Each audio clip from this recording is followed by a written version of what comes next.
Hello बच्चों, हमारा आज का जो टॉपिक है वो चैप्टर 5 बाजार संतुलन का लास्ट टॉपिक है।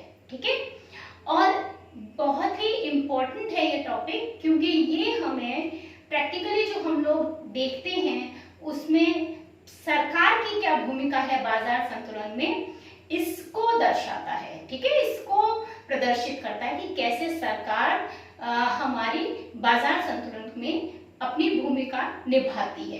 ठीक है, तो सबसे पहले हम इस टॉपिक को समझते हैं। इस टॉपिक का नाम कीमत नियंत्रक। कीमत नियंत्रक कौन होता है, क्यों कीमत नियंत्रण की आवश्यकता पड़ती है। ठीक है, और कीमत नियंत्रण से बाजार संतुलन किस प्रकार स्थापित होता है। ठीक है, या बाजार संतुलन के बजाय बाजार असंतुलित तो नहीं हो जाता। ये सारी कुछ चीजें हम इसमें जानेंगे। ठीक है, तो सबसे पहले मैं आपको बता दूं कि ये तो हम बहुत अच्छे से जानते हैं कि हमारा जो ये मांग वक्र है और ये हमारा पूर्ति वक्र है। ठीक है, तो ये हमारा पूर्ति वक्र जो होता है पॉजिटिवली ऊपर की तरफ जा रहा है। ठीक है ना, एक सकारात्मक ग्राफ होता है, और ये नेगेटिव नीचे की तरफ नकारात्मक ग्राफ है, हमारा ढलान नीचे की तरफ है। ठीक है, और दोनों जहां एक दूसरे को कट करते हैं, इंटरसेक्ट करते हैं, वहां हम कहते हैं संतुलन कीमत और संतुलन मात्रा। ये सब हमें नोन है, पता है। बट क्या होता है कि हमारे जो देश है उसमें जनसंख्या की आय में असमानता है। ठीक है, आपने ये बात पढ़ी होगी, निश्चित रूप से आप जानते होंगे कि हमारे देश की 70% लगभग जो जनसंख्या है वो कृषि करती है और ग्रामीण इलाकों में, मतलब गांवों में निवास करती है। ठीक है ना, और 30% जनता है जो शहरी है, वेल एजुकेटेड है। ठीक है, तो कहने का मतलब ये है कि जो हमारे गांव में रहने वाले लोग हैं वो ज्यादातर नौकरी पेशेवर नहीं होते, वो कृषि कर रहे हैं, पशुपालन कर रहे हैं, इस तरह के अपने खुद के काम कर रहे होते हैं। ठीक है, और बहुत कम लोग हैं जो नौकरी पेशेवर होते हैं। तो सबकी आय जो है वो अलग अलग होती है। ठीक है, एक व्यापारी की आय अलग होगी, एक व्यवसायी जो होता है उसकी आय अलग होगी। ठीक है, एक नौकरी पेशेवर की आय अलग होगी, डिपेंड करेगा वो कैसी नौकरी कर रहा है। ठीक है, मजदूर की आय अलग होगी, एक कृषक जो होगा जो कृषि कर रहा है, खेत में अपने फसल उगा रहा है, उसकी आय अलग होगी। ठीक है, तो कहने का मतलब है देश में जितनी भी जनसंख्या है सबकी आय असमान रूप से भिन्न भिन्न होती है, समान नहीं है। जब आय समान नहीं है तो जो एक संतुलित कीमत है, कभी कभी ऐसा होता है कि ये संतुलन कीमत भी किसी जनसंख्या के बहुत बड़े एक हिस्से के लिए इतनी ज्यादा कीमत हो जाती है कि वो इसे खरीद नहीं पाते, खासकर से जब बात होती है खाद्यान्न की, खाने के सामान की। ठीक है ना, तो भोजन है, ठीक है, बहुत जो डेली की हमारी आवश्यकताएं हैं, दैनिक आवश्यकताएं हैं जरूरत की, जैसे मिट्टी का तेल। अब हर घर में गैस चूल्हा नहीं है। ठीक है, तो लोग लकड़ी जलाते हैं, मिट्टी का चूल्हा यूज करते हैं जो कि प्रदूषण करता है इतना। ठीक है, तो क्या होता है कि इन लोगों को कुछ ऐसी चीजों की जरूरत होती है जो इनको कम से कम रेट पर मिल जाए, कम से कम कीमत पर मिल जाए। ठीक है, अब बाजार में तो भाई जो मांग है उसके अनुपात में पूर्ति जितनी है उस हिसाब से कीमत निर्धारित होती है कि जितनी हमारी वस्तु का उत्पादन करने वाले फर्म्स हैं, ठीक है, उत्पादक हैं, उनके और जितनी मार्केट में हमारे उपभोक्ता हैं उनकी मांग, उसके आधार पर भी दोनों जहां एक दूसरे को कट करते हैं वहां पर संतुलन कीमत निर्धारित होती है। बट जनसंख्या के इस भाग के लिए जो बहुत गरीब है, गरीबी रेखा के नीचे है, ठीक है ना, बीपीएल जिनको हम कहते हैं, बिलो पॉवर्टी लेवल, तो वो उन लोगों के लिए ये संतुलन कीमत भी क्या हो जाती है, ज्यादा हो जाती है। जैसे गेहूं की कीमत उनके लिए ज्यादा है, वो नहीं खरीद पाते इतनी कीमत पर गेहूं, क्योंकि उनके पास आय नहीं है। जो डेली 10 रुपए, 20 रुपए, 50 रुपए कमाने वाला व्यक्ति है उसके लिए ये बहुत बड़ी रकम होती है, मतलब बहुत बड़ी कीमत है। इतने कीमत पर गेहूं खरीदना उसको बहुत मुश्किल होता है। ठीक है, गेहूं ही नहीं, चावल है, दलहन है, दाल है, आपके चने हैं, तो ये जो हमारे खान पान की चीजें हैं, इवन कभी कभी तो सब्जी भी उनके लिए बहुत महंगी हो जाती है, ठीक है। इसी तरीके से मिट्टी का तेल है, चीनी है, ये जो डेली हमारी आवश्यकता की चीजें खाने पीने की, क्योंकि सबसे मूलभूत आवश्यकता हमारी जो सबसे पहली प्राथमिकता रहती है वो क्या रहती है, भोजन की रहती है, ठीक है। जो मकान है वो, कपड़े हैं वो भी हमारी सेकंड थर्ड प्रायोरिटी होते हैं, ठीक है। तो भोजन की जो ये प्रायोरिटी, इसको दूर करने के लिए, मतलब इसको कैसे ज्यादा से ज्यादा जनसंख्या तक पहुंचाया जा सके, तो सरकार को हस्तक्षेप करना होता है। सरकार फिर क्या करती है, भले ही ये कीमत संतुलित है, भले ही हमारा बाजार संतुलित है, लेकिन सरकार क्या करती है, कीमत नियंत्रित करती है। कीमत नियंत्रित मतलब एक कीमत नियंत्रक के रूप में प्राइस को कंट्रोल करती है। वो क्या करती है, वो एक उच्चतम कीमत निर्धारित कर देती है, ठीक है। वो एक उच्चतम कीमत निर्धारित कर देती है कि इस कीमत से अधिक कीमत पर कोई भी उत्पादक जो अपनी वस्तु है उसे एक विशेष जगह पर नहीं बेचेगा, ठीक है। अब जब अगर वो मान लीजिए सरकार इसे पूरे मार्केट के लिए लागू करे, तो क्या होगा कि अगर उसने कहा कि भाई इतनी प्राइस ज्यादा बैठ रही है, ये प्राइस ज्यादा है, जो संतुलन की मात्रा है ये ज्यादा है हमारी, है ना, हमें प्राइस इतने पे रखना है, ठीक है। ये है हमारा पीबी बैलेंस्ड, ठीक है, संतुलन कीमत, और हमने यहाँ पर इसको पी, ठीक है, हमने कह दिया पीसी कंट्रोल्ड, जो हमारी कंट्रोल की गई है, नियंत्रित की गई है। तो आप यहाँ देख रहे हो कि जो हमारी कंट्रोल्ड है, मैं इसे दूसरे उससे दिखाती हूँ आपको, जो पीसी में आपको दिखा रही हूँ रेड से। अब तो यहाँ आप देख रहे हो कि संतुलन कीमत से ये थोड़ा नीचे आ गई है, ये कीमत, ठीक है। कीमत नीचे आने से ये जो वक्र है आपका, ये कौन सा वक्र है, सप्लाई वक्र, ठीक है ना, पूर्ति वक्र, और ये कौन सा वक्र है आपका, डिमांड वक्र, यानी कि मांग वक्र। तो हमारी यहाँ पर पूर्ति से ज्यादा मांग हो जाएगी। आप जानते हैं कि जैसे ही कीमत गिरेंगी, जितने भी उपभोक्ता हैं वो उसको खरीदने के लिए लालायित हो जाएंगे, क्योंकि कम कीमत पर उन्हें मिल रहा है, ठीक है, तो वो क्यों ना खरीदें। तो बहुत सारे उपभोक्ता आ जाएंगे उसे खरीदने के लिए, और अधिमांग की स्थिति उत्पन्न हो जाएगी, क्योंकि पूर्ति तो उतनी ही है ना, फर्में तो उतनी ही है, ठीक है, तो वो तो पूर्ति उतनी ही कर रही है, बट खरीदने वालों की संख्या बढ़ जाएगी, ठीक है ना।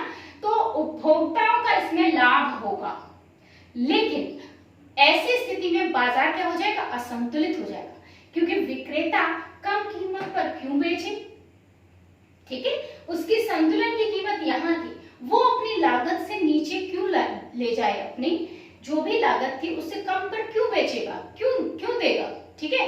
तो ऐसी स्थिति में सरकार क्या करती है, सरकार उस फर्म से, ठीक है, गेहूं लेती है, ठीक है ना, उनको वही कीमत देती है जो संतुलन की कीमत है, ठीक है ना, उनको उनसे नहीं, ऐसा नहीं करती है कि उनका नुकसान कर पाए, फर्मों का नुकसान कर रहा है, क्योंकि अगली अगर आप वो एक बार ऐसा करेगी तो नेक्स्ट टाइम फर्में इस उद्योग को करेंगी ही नहीं, वो कुछ और नया किसी और बाजार में पहुंच जाएंगी, ठीक है। तो जो भी किसान है, अगर वो गेहूं उत्पन्न कर रहा था, तो आप किसान को अगर कहोगे कि नहीं भाई तुम कम पर बेचो गेहूं, है ना, तो किसान की तो लागत भी नहीं निकलेगी, तो वो बेचारा क्यों करेगा खेती, वो खेती छोड़ के फिर मजदूरी करने लगेगा, आगे समझ में। तो इसलिए वो क्या करती, सरकार जो उत्पादक है उससे तो वो वस्तु उसी रेट में खरीदती है, उसी संतुलन की कीमत पर खरीदती है, ठीक है, लेकिन कुछ विशेष दुकानें बनाती है, ठीक है, इन दुकानों को कहते हैं जैसे राशन की दुकानें, ठीक है ना। तो कुछ विशेष दुकानें वो तैयार करती है जिन पर ये वस्तुएं जो सरकार ने उच्चतम कीमत निर्धारित की है उस पर वो देती है, ठीक है। जैसे वैसे तो गेहूं मान लीजिए बाजार में, मैं ऐसे ही बोल रही हूँ कि बाजार में मान लीजिए 20 रुपए किलो मिल रहा है, 30 रुपए किलो मिल रहा है आपका बाजार में गेहूं, उसकी संतुलन की कीमत यह है, लेकिन सरकार उस जनसंख्या तक इन गेहूं को पहुंचाने के लिए जिनकी डेली की आय ही 20 रुपए है, तो वो 20 रुपए अगर वो पूरे गेहूं ही खरीद लेंगे तो बाकी चीजें कैसे करेंगे। इसलिए उनके लिए सरकार क्या करती है कि जो हमारा उत्पादक है, उत्पादक से तो ले लेगी, ठीक है ना, उत्पादक से तो उसने ले लिया,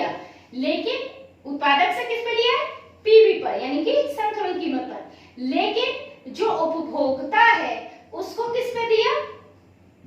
पीसी पर। तो उसके बीच का जो गैप आप देख रहे हो वो मूल्य कौन चुकाता है? सरकार चुकाती है, ठीक है, और उपभोक्ता को वो कम कीमत पर उपलब्ध कराती है।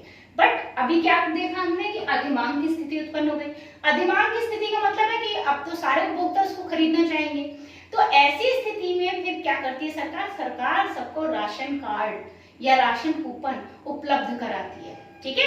उस राशन कार्ड में वो ये इंफॉर्मेशन लेकर चलती है कि किस व्यक्ति की कितनी आय है। अगर व्यक्ति की आय एक लिमिट से कम है तो ही उसे राशन मिलेगा, अदरवाइज नहीं मिलेगा। क्योंकि जो संतुलन कीमत पर खरीदने में समर्थ हैं वो तो अपना उसी कीमत पर खरीदे बाजार से, ठीक है, उनको नहीं मिलता राशन, ठीक है, राशन की दुकान से।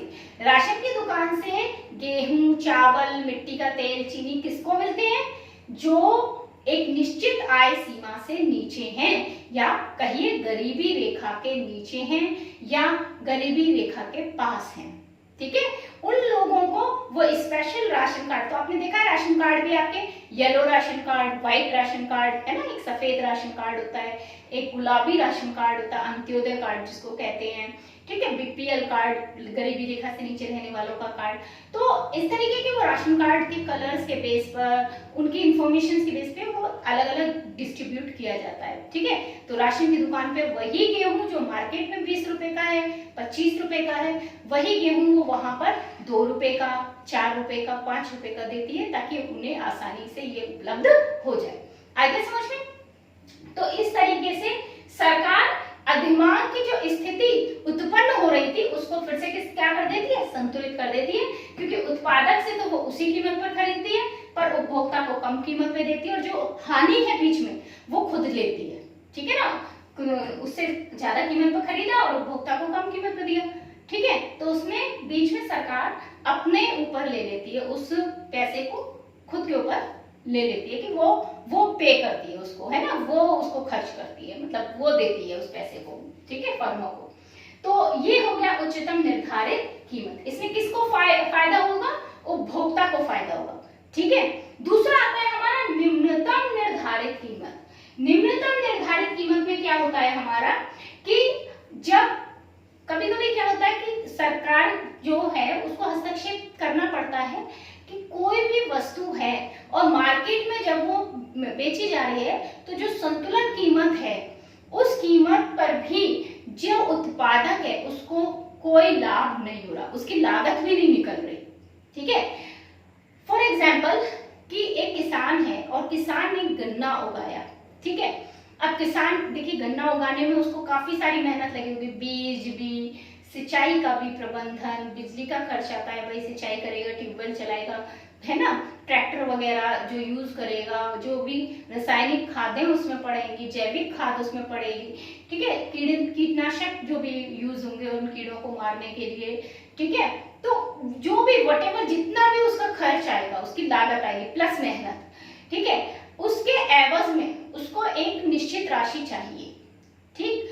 अब क्या होता है कि जो जब किसान मार्केट में जाता है तो भाई उसको तो ज्यादा नहीं पता है ना, वो तो बेचारा थोड़ी बहुत नॉलेज होती है तो थोड़े में भी बिक जाए तो बेच देगा। तो फर्में इसका फायदा उठाती हैं और वो उसकी बार्गेनिंग करके उसकी जो फसल है उसको कम कीमत पर खरीद लेती है। इससे क्या होता है? किसान को नुकसान होता है, ठीक है। अब उसकी आय कम हो गई तो वो और गरीब हो जाएगा, इसलिए सरकार को हस्तक्षेप करना पड़ता है। सरकार क्या करती है कि कोई भी फर्म इस तरह की बार्गेनिंग न कर पाए और किसानों से जबरन या उनसे उनके भोलेपन का फायदा उठा करके, उनके नासमझी का फायदा उठा करके कोई भी उनसे कम कीमत पर ना खरीद ले, इसलिए सरकार क्या करती है? उस वस्तु की न्यूनतम कीमत निर्धारित कर देती है कि भाई इस कीमत से कम कीमत पर आप नहीं बेचो, ठीक है। तो फिर जब किसान उस कीमत पर ही बेचेगा तो फर्मों को इसी कीमत पर खरीदना पड़ेगा, फर्में कोई बार्गेनिंग नहीं कर पाएंगे और किसानों को इससे क्या होगा? लाभ होगा, ठीक है। तो इसमें एक क्या करती है सरकार? एक एमएसपी, ठीक है, मिनिमम सेलिंग प्राइस, किसी भी उत्पाद के लिए निर्धारित कर देती है कि ये उत्पाद या ये सेवा इस मिनिमम सेलिंग प्राइस पर बेची जाएगी, इसका विक्रय इस प्राइस पर होगा। ये इसका न्यूनतम समर्थन मूल्य कहलाता है। ठीक है, अब जो ये न्यूनतम कीमत निर्धारित होती है, ठीक है, तो हमने न्यूनतम कीमत निर्धारित की, तो न्यूनतम कीमत क्या होगी, संतुलन कीमत से ज्यादा होती है। ठीक है ना, क्योंकि ताकि लाभ हो उत्पादक को। ठीक है, ये उत्पादक के लाभ के लिए है कि उत्पादक की लागत उसमें नहीं निकल पा रही ढंग से, तो हम क्या करते हैं, उसमें सरकार करती है कि उत्पादक के लिए उसकी कीमत को संतुलन कीमत से बढ़ा देती है। बट अगर ऐसा हुआ तो यहाँ किसकी स्थिति बन गई, अधिपूर्ति की स्थिति बन गई। इस अधिपूर्ति की स्थिति में क्या होगा कि हमारा जो फर्में हैं वो कम से कम, भाई देखिए अगर किसान बेचने वाला है तो इस समय किसान कौन है, उत्पादक, और फर्में क्या हो गई, उपभोक्ता, क्योंकि वो उसके उस गन्ने का उपभोग करेंगी चीनी बनाने के लिए। ठीक है, तो जो उपभोक्ता है वो, क्योंकि जैसे कीमत बढ़ेगी संतुलन कीमत से, उनकी मांग कम हो जाएगी।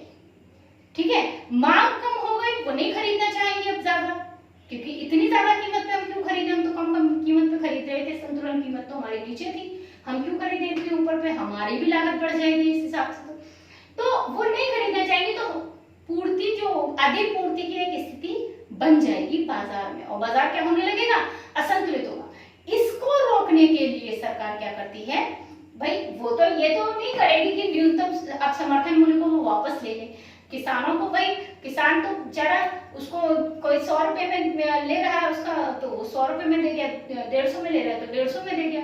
ठीक है, कोई 90 में भी कर गया बार्गेनिंग, ठीक, लेकिन सरकार जब निर्धारित कर देगी नहीं भाई तुम 200 से कम पे नहीं बेचोगे, तो वो 200 ही ले रहा है। अब कोई फर्म खरीदते, कोई नहीं खरीदती, मतलब किसी ने खरीदा चीनी मिल ने, किसी चीनी मिल ने नहीं खरीदा। ठीक है, ऐसी स्थिति में अधिमांग नहीं रह के अधिपूर्ति की स्थिति हो जाएगी, किसानों को गन्ना बिकेगा ही नहीं। तो उसको रोकने के लिए सरकार क्या करती है, ठीक है, सरकार खरीद लेती है। बात सुन रही है, सरकार खरीद लेती है। जो अधिपूर्ति का स्थिति में अधिपूर्ति वाला जो हमारा उत्पाद बचता है उसको सरकार खरीद लेती है। तो किसानों से गन्ना कौन खरीद लेता है, सरकार खरीद लेती है, जितना गन्ना एक्स्ट्रा बचता है। ठीक है, तो किसानों को उनका मूल्य मिल जाता है, और वो जो एक्स्ट्रा गन्ना है उसको किसान फिर से क्या करेगी, फर्मों को दे देगी। तो इस तरीके से वो एक बैलेंस ला देगी। ठीक है, तो उच्चतम निर्धारित कीमत और न्यूनतम निर्धारित कीमत किस लिए होती है, वो होने से बाजार में एक असंतुलन की स्थिति तो निश्चित रूप से पैदा होती है, लेकिन सरकार वास्तव में उससे एक बड़ा संतुलन मार्केट में लाती है। वो संतुलन होता है आय का संतुलन। ठीक है, ताकि लिविंग जो हमारा लेवल है, ठीक है ना, जो हमारा स्तर है जीवन के जीने का, वो स्तर थोड़ा सही हो जाए।